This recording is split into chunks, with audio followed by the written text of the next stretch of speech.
মেসির ফুটবল ক্যারিয়ারে একটি ব্যর্থতা রয়েই গেল।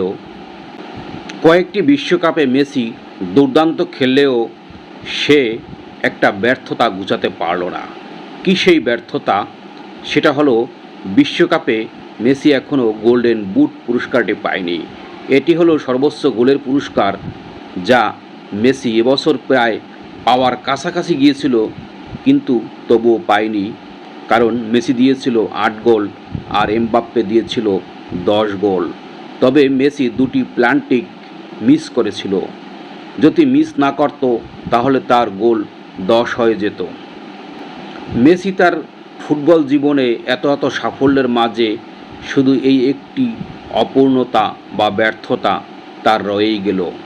তবে আমার মনে হয় মেসি এটা নিয়ে কোনো আফসোসে ভুগবে না, কারণ সে মূলত স্ট্রাইকার হিসেবে অতটা বিশ্বকাপে খেলেও নি।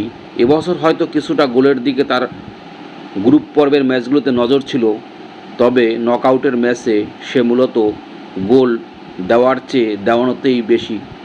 তাই একজন প্লেমেকার হিসেবে মেসিকে ব্যর্থ বলা যায় না। তবে এটা অবশ্যই একটা অপূর্ণতা, যেটা পূর্ণ হলে তার জন্য গৌরবের হতো, আর আমাদের মতো সমর্থকদের জন্য সেটা হতো অনেক আনন্দের।